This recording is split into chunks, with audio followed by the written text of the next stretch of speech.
At Camp Artemis, the range was silent. Master Chief Calloway, a legend among America's snipers, had just watched a decorated Navy SEAL hit 5 near-perfect shots.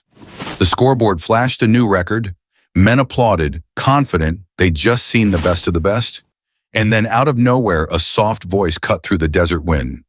"May I try?" Heads turned. It wasn't another operator. It was the janitor, a woman in gray coveralls still holding her mop. For a moment, the silence cracked into laughter. A janitor challenging the elite absurd. But Calloway didn't laugh. He handed over his own sidearm partly as a joke, partly because something in her eyes told him not to dismiss her. 5 shots later, the scoreboard glowed again. A perfect score, higher than the SEALs. The range went dead quiet. And as the janitor calmly set down the pistol and picked up her mop again, every man present began to wonder, who exactly was she? Welcome to today's story. If you love tales of hidden heroes and shocking revelations, you're in the right place. Don't forget to subscribe, because what you're about to hear is just one of many unseen stories of courage, secrecy, and redemption. Her name, at least the one on the maintenance roster, was Nix Varley. To most, she was invisible. Every morning she pushed her cart down the polished corridors of Building 7, her mop strokes precise, her movements efficient. There was something almost military about the way she worked, every section divided neatly, no wasted motion. But nobody cared enough to notice. To the operators who passed her by, she was just the janitor. What they didn't see were the flashes of memory that haunted her. The feel of cold steel against her cheek. The weight of a rifle stock pressed to her shoulder. The echo of orders spoken in the sterile briefing rooms, faces blurred beyond recall. These fragments came and went like static, too fleeting for her to hold on to. Nix had learned to ignore them, treating them as meaningless sparks of a life she couldn't quite remember. That day, the Nevada heat pressed down with fury, the desert shimmering like glass. Nix squinted against the sun as she headed toward the farthest outdoor range, the Ghost Range. It was where the most skilled operators tested themselves against conditions designed to break even the best. Dust, wind, and shifting targets created a trial only perfection could survive. Master Chief Riker Calloway stood tall at the line, watching the SEALs attempt their qualifications. At 55, Calloway's eyes had measured more men than anyone could count, and few passed his silent judgment. His face was hard-carved by years behind a scope, and his reputation made even seasoned warriors nervous. "Gentlemen," his voice carried across the range, "this isn't about being good. This is about perfection. Miss once, you start over." The first to step forward was Lieutenant Thorne Westerlin, everything you'd expect from a recruitment poster, tall, broad-shouldered jaw, sharp as a blade. He oozed confidence, and when he fired, it showed. 5 shots, all within the center ring. Not flawless, but impressive. The scoreboard blinked a new top score, and the men clapped as Westerlin turned with a smirk. "That's how it's done, gentlemen," he announced. Then, spotting Nix nearby, he added cruelly, "Hey, janitor, make sure you polish this side extra clean. History was made here." Laughter rippled across the line. Nix didn't react. She just kept working, her eyes flicking briefly to Westerlin's rifle. Not with admiration, not envy. Something else, something that looked like assessment. Calloway noticed but pushed the thought aside. The day dragged on. More SEALs failed to meet the mark, drawing Calloway's biting remarks. "My grandmother could shoot better, and she's been dead 15 years, he barked. Sweat rolled, tempers frayed. And still the janitor cleaned quietly at the edges of the range, always listening, always watching. When she knelt to mop a spill, Westerlin accidentally kicked over his bottle, splashing water across her work. "Oops," he muttered with a grin. Snickers followed. Nix said nothing. She mopped again. Yet in that silence, her body shifted. Without realizing, she mirrored the stance Calloway had just demonstrated. Rifle invisible in her hands, weight balanced perfectly. The chief's eyes narrowed. This janitor wasn't ordinary. When the range emptied for lunch, Nix lingered. She thought she was alone until Calloway's voice came from behind. "Something out there catch your eye." She froze. Her hands had been raised in a perfect firing stance, sighting down an invisible rifle. Without turning, she said quietly, "The wind shifted. Target 3 needs a half-minute adjustment." Calloway studied her in silence. How could a janitor know that hours later, when he passed the same tip to a struggling trainee, the result was 5 perfect hits?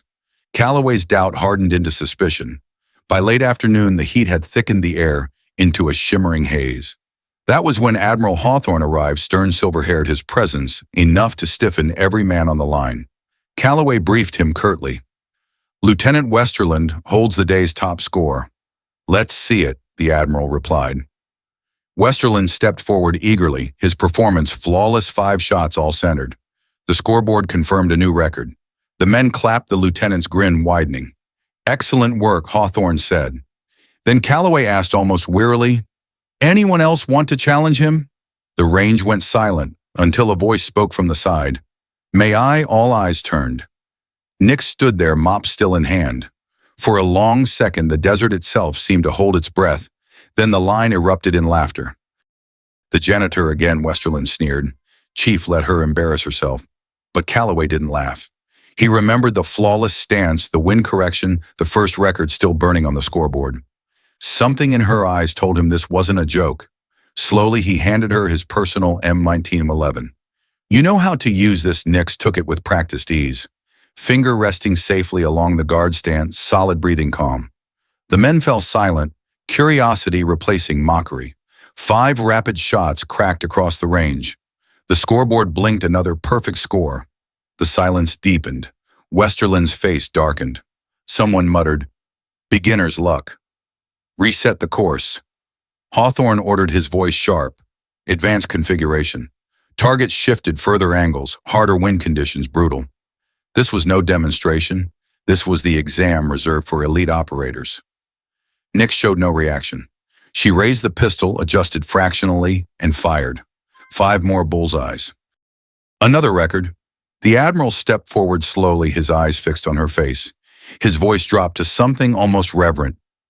"Colonel Varley." The name cut the air like a blade. The men stiffened, confused. Westerland went pale, realizing whom he had mocked. Calloway's breath caught. He had trained for years on her range, never knowing its creator had been in the shadows all along. Hawthorne's voice was firm now, carrying the weight of history. "Master Chief, you've been hosting the architect of the Ghost Range in your facility for 3 years. The officer declared KIA in Afghanistan stands before you now." Shock rippled through the ranks. The janitor was no ghost. She was the legend herself. The air on the range seemed heavier, as though everyone were holding the same stunned breath. Colonel Varley Calloway finally said, his gravelly voice cracking through the silence. "That's impossible. She was killed in Afghanistan." Admiral Hawthorne's eyes never left Nick's. That was the official report. The truth is far more complicated. The younger operators shifted uneasily. The joking smirks from earlier were gone. Some even stepped back, as though standing too close to her meant confronting a ghost. Westerland's cocky grin had vanished entirely, his face pale, his eyes darting between her and the Admiral. Hawthorne turned his command sharp. "Clear the range. Protocol Omega. Only Indigo clearance stays." Within minutes, the curious crowd was gone. Only Calloway, Westerland, 2 senior officers, the Admiral and Nix, remained. They moved into a secure, windowless briefing room deep inside Building 7. Walls, soundproofed, guarded doors, no room for mistakes. Nix sat at the table, her hands still, her face unreadable. 3 years ago, Hawthorne began, his tone heavy with both respect and regret. "Colonel Nix Varley led our most classified sniper program, Operation Artemis. She designed the Ghost Range itself, the very test you men train on. Her benchmarks defined elite precision for every special operations unit in the country." Calloway's weathered face tightened, understanding dawning. He had been teaching her methods all along, never knowing. Hawthorne continued. "Her final mission was in Kandahar. Ambush, no survivors reported. Colonel Varley listed KIA. That was the story we told the world." He paused. But 18 months later, intel spotted a woman in a remote compound near the Pakistan border. The description matched Varley. "We mounted an extraction. We got her back. Barely." Every word felt like lead. She had suffered brutal captivity, severe trauma. Her body broken, her memories fractured. The doctors said forcing recovery could destroy what remained. So we placed her here, quiet, unnoticed, hoping the familiar environment might bring pieces back naturally. Calloway's eyes softened with a mixture of respect and guilt. All this time, She was right here, and none of us knew. Westerland, visibly shaken, tried to speak. Sir, Lieutenant Hawthorne, cut him off coldly. You mocked and underestimated a superior officer who's done more for this program than you'll ever comprehend. You will show respect. Nix finally spoke, her voice calm but distant. I remember designing the course. The calculations, the wind resistance, the placement of targets, but not being a colonel. Her words chilled the room. She remembered the skills but not the self. Hawthorne's face softened for the first time. That's what the doctors warned. Your procedural memory remains intact. The soldier in you never left, but your identity, that will take time. Calloway stood slowly. With crisp precision, he saluted. Colonel Varley, it's an honor. One by one, the others followed, even Westerland, his arrogance stripped away. For the first time, Nix lifted her hand and returned the salute. Not as a janitor, not as a ghost, but as a soldier. The next days passed in a haze of debriefs and assessments. Nix sat across from Dr. Eleanor Reeves, flown in from Walter Reed to evaluate her. The psychologist's voice was calm, professional, but carried a warmth that invited honesty. How are you adjusting to the new quarters? Reeves asked. Nix considered the officer's dorm she now lived in. Comfortable, different, like staying in a hotel room I've booked before, but can't remember when. Reeves nodded. That's consistent. Your procedural memories, how to do things, remain intact. But your episodic memories, your personal story, are fragmented. Will they come back? Nix asked quietly. Her tone was steady, but her eyes betrayed a flicker of vulnerability. Possibly. Trauma is unpredictable. Some patients recover most. Others build a new sense of self. Nix traced the thin scar on her wrist absent-mindedly. The Admiral wants me to read my file, learn who I was. And how does that feel? Reeves pressed gently. Like I'm studying for an exam about someone else's life. Reeves gave her a sympathetic smile. That's insightful. Don't force it. Let the pieces come when they're ready. Outside, Calloway waited.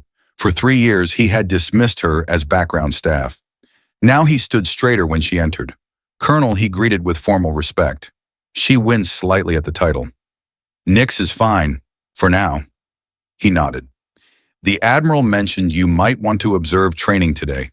No pressure. I'd like that. Together they walked to the Ghost Range. Whispers followed them, the janitor who outshot the SEALs, the Ghost Colonel. Nix wore standard khakis and a black t-shirt. No rank insignia, yet she carried herself with quiet gravity. The men stood at attention. Even Westerland stepped forward, stiff and subdued. Colonel Varley, he said formally, I want to apologize. My behavior was unprofessional, disrespectful. Nix studied him. His bravado was gone, replaced with shame. She gave a small nod. Apology accepted, Lieutenant. I wasn't advertising my background. Relief flickered in his posture. Calloway addressed the group. Colonel Varley will be observing. She helped design this methodology. I expect your best form. The drills began. Nix stayed behind the line, her eyes tracking every motion. To anyone else, the men looked sharp. To her, their flaws stood out like cracks in glass. Breath control too rigid. Transitions too long. She shifted unconsciously, mimicking corrections. Finally, Calloway approached her. Observations. Colonel Nix hesitated only a moment before stepping forward. She picked up a rifle. Your fundamentals are solid, but during rapid transitions, I see a pattern. You're holding your breath too long. She demonstrated her movements precise. Instead, use this cadence. Her voice took on authority she hadn't meant to summon. She broke down techniques into simple, practical steps. The operators watched, riveted. When they tried again, their scores improved immediately. For the first time, Nix wasn't just cleaning their floors or shattering their pride. She was teaching them, and it felt natural. By the end of the session, the men no longer saw a janitor or even a ghost. They saw a leader. As the day's training wrapped up, Admiral Hawthorne appeared at the range. He had been watching quietly, arms folded, a calculating look on his face. When the men dispersed, he approached Nix. Impressive work, Colonel, he said. How did it feel? Nix didn't hesitate. Natural, like muscle memory, but for teaching. The Admiral nodded. I've been reviewing your file with Dr. Reeves. She believes continued engagement may accelerate your recovery without pushing you too hard. We'd like to offer you a position. Nix arched a brow. A position officially, you remain classified as KIA. That cover protects you and this program. Unofficially, you'd serve as a technical advisor to the Ghost Range, working with Chief Calloway to train our elite operators. Calloway added softly, "With respect, Colonel, you're not only one of the best shooters I've seen, you're one of the best teachers. These men would benefit enormously from you." Nix turned toward the range where the wind was lifting sand into small spirals across the desert. For 3 years, she had scrubbed these grounds in silence. Now suddenly she was being asked to own them again. "What about my memories?" she asked. "They may return," the Admiral said honestly. "Or they may not.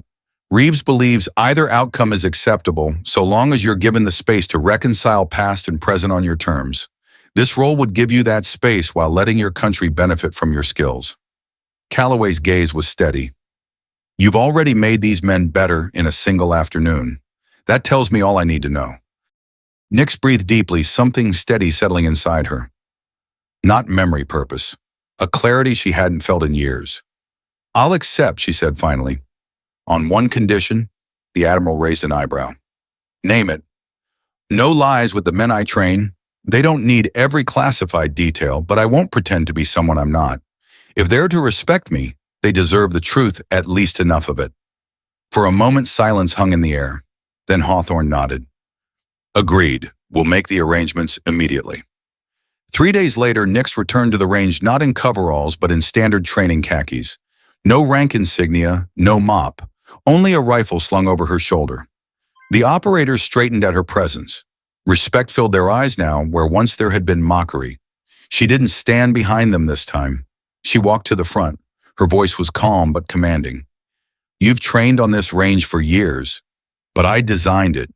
I know its traps, its patterns, and its lessons. If you'll let me, I'll show you what it was meant to teach." The men listened, and for the first time in years, Nix wasn't a ghost in the shadows. She was exactly where she belonged. 6 months later, the Ghost Range had changed. The program, once grueling and feared, was now legendary. Records shattered, standards rose, and the men who trained there walked away sharper, calmer, and deadlier than ever. At the heart of that transformation stood Nix Varley. No longer the woman pushing a mop in silence, she was now a quiet force beside Chief Calloway. She didn't wear rank insignia, didn't ask for ceremony, but the respect was there in every nod, every salute, every set of eyes that followed her instructions with unwavering focus. One afternoon, she stood at the line with a young SEAL candidate. The desert wind whipped harder than usual, making the course nearly impossible. He had failed twice already, his confidence crumbling. "Remember," Nix said softly, just loud enough for him to hear, "the wind doesn't control your shot. You do." The young man adjusted, exhaled, and fired. His best score yet. Relief and pride broke across his face. Nix gave a rare small smile. "Well done." Across the range, Calloway watched. His grizzled face softened as he took in the scene. He had seen hundreds of shooters, dozens of prodigies, but this, what Nix had become, was rarer than any perfect score. She was not only training elite marksmen, she was shaping them. In her quarters, the change was visible too. Where once there had been bare walls and cleaning supplies, there now hung a blend of military commendations she barely remembered earning alongside personal keepsakes she had gathered since her return. Her life was no longer split into colonel and janitor. She had found a middle ground, someone new who honored both. Even Westerland, once her loudest critic, had transformed. His swagger had been tempered into humility. He focused on growth instead of grandstanding, and under Nix's guidance, he was finally becoming the kind of leader others could follow. One evening, Nix and Calloway stood side by side as the sun bled into the Nevada horizon. The desert wind carried the day's last echoes of gunfire. "They're getting better," Nix said quietly. Calloway nodded. "Especially Westerland. He owes that to you."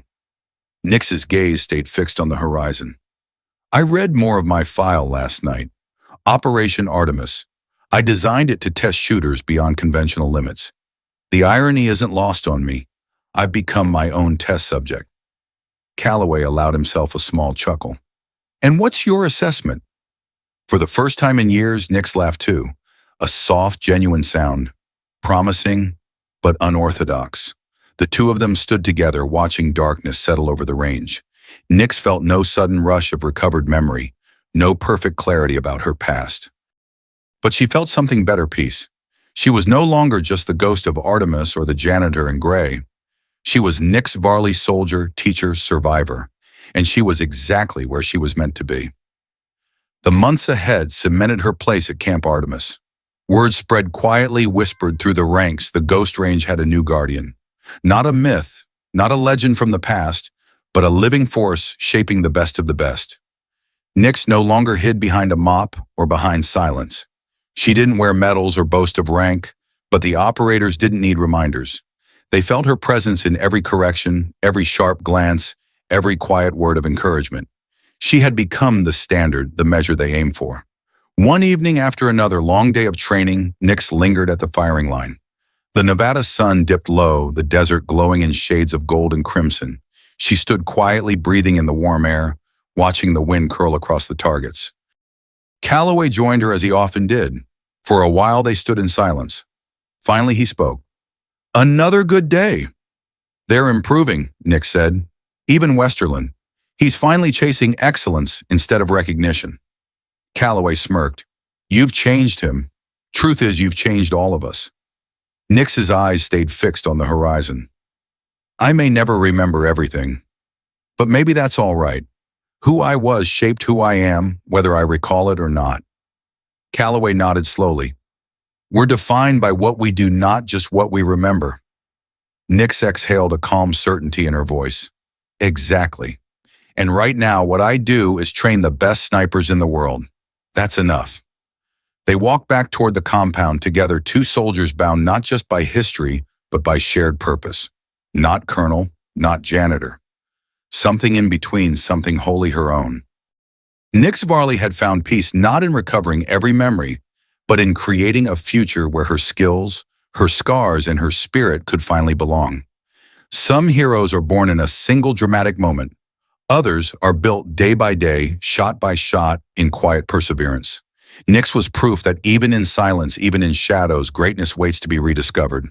And as long as the Ghost Range stood, her legacy would never be forgotten.